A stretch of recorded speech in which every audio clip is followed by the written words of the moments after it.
আসসালামু আলাইকুম। আপনারা সবাই কেমন আছেন? আশা করি অনেক অনেক ভালো আছেন। আমিও ভালো আছি, আল্লাহ পাকের দোয়ায়, আল্লাহর রহমতে অনেক ভালো আছি। তবে আপনাদের সামনে যে ভিডিওটা আনলাম মুরগির, এটা হলো কলম্বিয়ান বাপ ব্রাহ্মা। মুরগিটার বয়স হলো 4.5 মাস থেকে 5 মাসের ভিতরে। তো মুরগিটা আল্লাহর রহমতে সুস্থ আছে ইনশাআল্লাহ, অনেক সুস্থ সবল। মুরগিগুলো আমি সেল করব, যদি কারো লাগে আমার সাথে যোগাযোগ করতে পারেন। এখন দেখতেছেন যেটা, এটা হলো কলম্বিয়ান লাইট ব্রাহ্মা। যারা নেবেন আমার সাথে যোগাযোগ করবেন।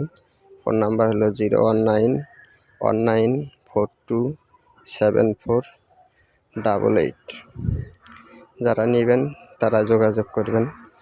যোগাযোগ করলে আমি বলে দিব। সবাইকে ধন্যবাদ। আসসালামু আলাইকুম। আর আমার চ্যানেলটি সাবস্ক্রাইব করে দিবেন সবাই।